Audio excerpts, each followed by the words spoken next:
कानपुर उत्तर प्रदेश राज्य सड़क परिवहन निगम रोडवेज के कर्मचारियों ने अपनी विभिन्न मांगों और उत्पीड़न के खिलाफ निर्णायक जंग का बिगुल फूंक दिया है। कानपुर में आयोजित प्रांतीय सम्मेलन में संगठन ने स्पष्ट किया कि अब प्रदेश के हर डिपो पर संविदा और आउटसोर्सिंग कर्मचारियों के हक की आवाज बुलंद की जाएगी। सम्मेलन की अध्यक्षता करते हुए प्रांतीय अध्यक्ष पंडित रामजी त्रिपाठी ने प्रदेश भर से आए पदाधिकारियों को संबोधित किया। उन्होंने कहा कि रोडवेज बस ढांचा खड़ा करने वाले संविदा कर्मचारियों का उत्पीड़न अब बर्दाश्त नहीं किया जाएगा। त्रिपाठी ने निर्देश दिया कि संपूर्ण उत्तर प्रदेश के प्रत्येक डिपो स्तर पर शीघ्र ही सघन आंदोलन प्रारंभ किया जाएगा। सम्मेलन में मुख्य रूप से 4 बिंदुओं पर आंदोलन केंद्रित करने का निर्णय लिया गया। ड्यूटी और वेतन विसंगतियों के नाम पर ही हो रहे उत्पीड़न पर रोक, आउटसोर्सिंग के माध्यम से कार्य कर रहे कर्मचारियों के आर्थिक शोषण की समाप्ति, एक ही प्रकृति के कार्य के लिए वेतन में समानता सुनिश्चित करना, रोडवेज की आय को नुकसान पहुंचाने वाले अवैध डग्गामार वाहनों के खिलाफ सख्त कार्रवाई। सम्मेलन के प्रभावी संचालन प्रांतीय उपाध्यक्ष शिवम त्रिपाठी द्वारा किया गया।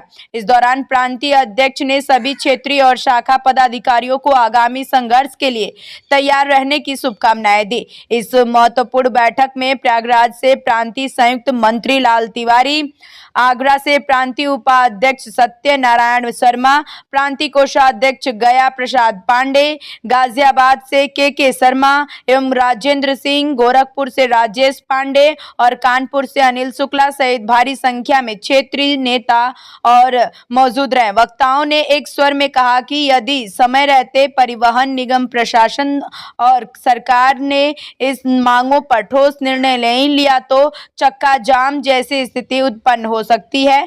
इसकी पूरी जिम्मेदारी विभाग की होगी। ने काफी मेहनत करके रास्ते से नेपाल को उबारा।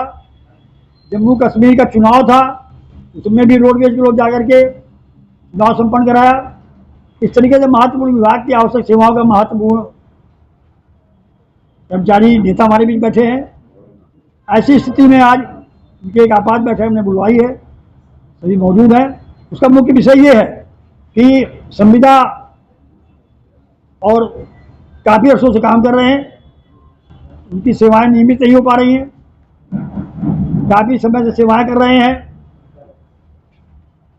आउटसोर्सिंग के लोग, उनको भी नियमित नहीं किया जा रहा है। ये अन्य विभाग नहीं है प्रदेश सरकार के या भारत सरकार, वो अन्य विभाग नहीं है, ये महत्वपूर्ण विभाग है। उत्तर प्रदेश यूपी रोडवेज, उत्तर प्रदेश का आवश्यक सेवाओं का तो केवल विभाग को ही संचालित नहीं कर रहा है, जनता की सेवाएं कर रहा है। कर्मचारियों के रोजगार के लिए महत्वपूर्ण नहीं है, बल्कि पूरी जनता की सेवा कर रहा है। करोड़ों करोड़ यात्रियों को हम यहाँ से पहुँचाते हैं दूर तक और उनको गंतव्य स्थान पहुँचाते हैं। जब 18 घंटे ऑन ड्यूटी स्टैंड ड्यूटी कर करके वो उस काम को पूरा करते हैं। इसलिए आवश्यक सेवाओं का सबसे बड़ा विभाग है, जो केवल पब्लिक की सेवाएं नहीं करती, सरकार की छवि को भी मजबूत करती है। इसलिए इसके साथ में सौतेलेपन का व्यवहार करने को उचित नहीं है।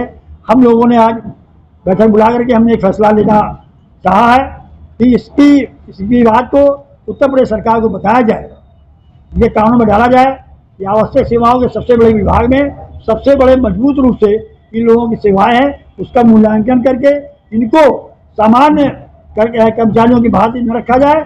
यदि संविदा के हैं और उन्होंने 180 दिन पूरे कर लिए हैं और आज इनको सालों साल पूरे कर चुके हैं, इनको नियमित किया जाए। आउटसोर्सिंग वालों को भी पूरी वही सुविधा दी जाए। तो एक्सीडेंट होता है तो जिस तरीके से हमने एक्सीडेंट में उन लोगों को 5 लाख रुपया दिलाने का एक फैसला लिया था और 2.5 लाख रुपया घायल होने पे और चुटाई होने पर हमने 50,000 का। इस तरीके से अब तो और महंगाई बढ़ गई है, इसमें संख्या की मात्रा, धन की मात्रा बढ़ाई जाए। तमाम ऐसे महत्वपूर्ण विषय है। जो इंटर पास हैं उनके पद परिवर्तन किए जाए, जो चाहते हैं हम चालक से पद चालक बनना चाहते हैं तो वो पद मिल जाए। इस तरह तमाम ऐसी समस्याएं हैं, बेगमारी है, अन्य समस्याएं जो सरकार के लिए बहुत ही महत्वपूर्ण है।